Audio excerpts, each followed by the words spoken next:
We are your home theater and AV questions answered. This is AVRant. Want your home theater or AV question answered by Tom and Rob? Send it to question@avrant.com. Welcome to AVRant. I'm Tom Andry, and I'm here with Rob H. Jeff. Jeff completed his upgrade to his 7.2.4 Atmos setup last winter. His room is 20 feet long and 15 and a half feet wide and a little bit over 9 feet tall. Although there's a soffit that runs around the entire perimeter of the room, so the ceiling height is 8 feet underneath the soffit. Okay. So he did send us a diagram, and what this is looking at the front wall. So this isn't like a layout of the room. It's like the ceiling is actually the top of the image. The left wall is the left of the image. The floor is the bottom of the image. So this is as though you are in the seat looking toward the front of the room. That's the diagram that he sent us. But we can see that he does have this soffit on the left and right part of the ceiling. So it's actually 8 feet to the bottom of the soffit. And then the center portion of his ceiling is taller than that. It's 9 feet 4 inches. All right, so he followed Dolby's guidelines and installed his front height and top middle speakers the same distance apart as his front left and right speakers. In this case, that's 10 feet apart.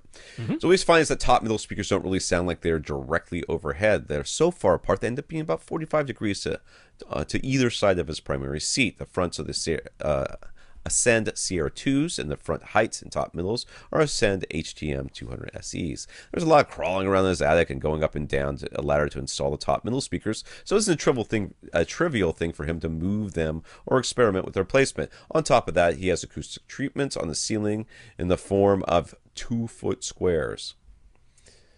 Okay. So what's the solution? Should the top middle speakers actually be closer together? If so, should he put them where his existing ceiling treatments allow, meaning they'd only be about 5.5 feet apart instead of 10 feet apart? Or should he remove those two absorption panels in order to reposition the top middle speakers?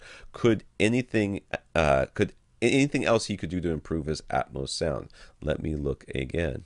Yeah, it's a little bit of a tricky one because he actually followed our advice and had them point straight down. Right.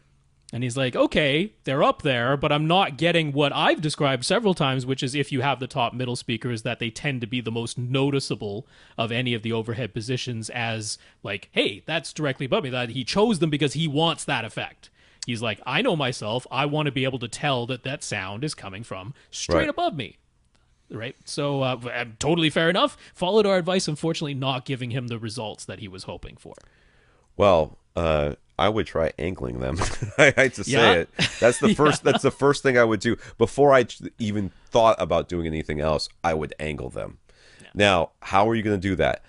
I don't know. It depends on how he's mounted them as well, right? If he has flush mounted them in such a manner that they don't have angling capability, it's going to be a big hassle to change them to something that can, right? Yeah, and that's sort of unfortunate. Yeah. Even if you were to just do you have 2 children and 2 ladders or 2 step stools? Could you just get somebody to stand up there with these 2 top middles and just unhook them from the wall and just point them towards you and then play something that you know goes overhead that isn't giving you the effect that you want? Could you do that? If so, then you are basically 2 speaker mounts away from being happy. And yeah, I mean, he was saying that the sounds that come from the front heights, because he's got a pretty good distance to his front wall, that he's finding even with the front heights mounted 10 feet apart, that they sound okay to him. Yeah. Those ones he said he has them angled downward, but he didn't toe them in at all. Right. So they're sort of angled, which makes sense with front heights that they'd be, sort of angled downward. But he's like, yeah, that effect sounds fine. It's just the top middles. It seems like they're so far to his left and right that he's not getting the sense that they're overhead. Now, a lot of people will have a setup where their front left and right speakers are only 6 feet apart, 7 feet apart, something like that. So having the top middle speakers closer to one another is certainly not out of the question. 5.5 feet, though, seems very close to each other. Yeah.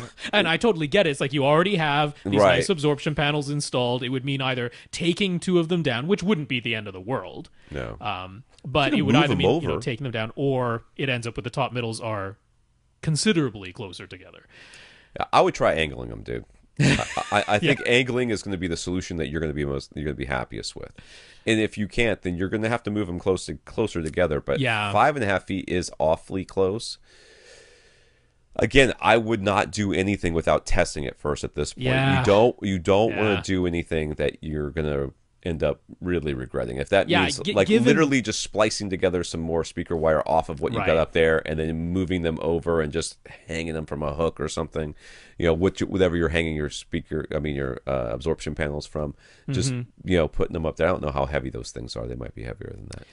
Yeah, I mean the HTM 200 SEs are they're compact, but they're like little bricks. They're not the lightest things. Yeah, I agree. I mean, since it's going to be a hassle for you to reconfigure this no matter what, I would just add slightly more to that hassle and find a way to temporarily test them. It's unfortunate because I mean he's following the recommendations, and his recommendations, and he's done everything right, and it would have been our recommendations too, though.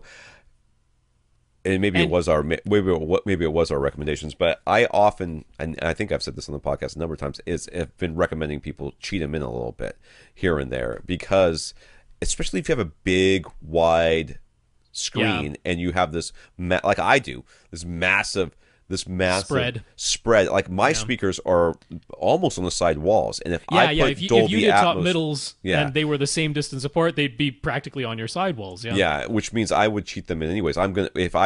Hopefully I will do some Dolby Atmos in here once I get all this stuff set up, and I'll get some more prime elevation speakers, because that'll be the easiest way for me to do it, since I can't mount them like high up on your side walls and call them top middles. I mean, he was saying, is there anything else he could do? And unfortunately, the only other thought I have is, since your front heights have worked out, you could sort of replicate that at the back of your room, right?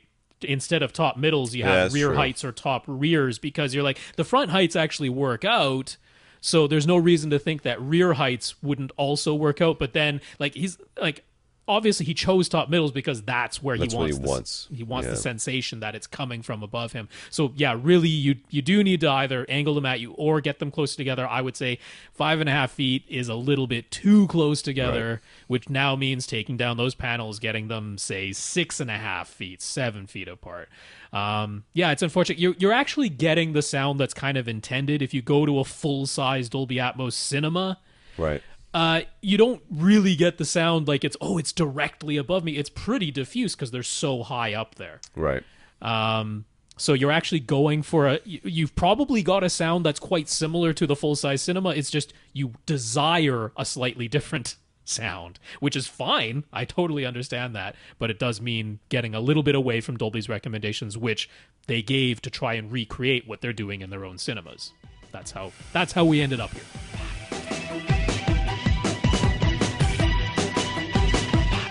Want your question answered? Send it to question@avrant.com.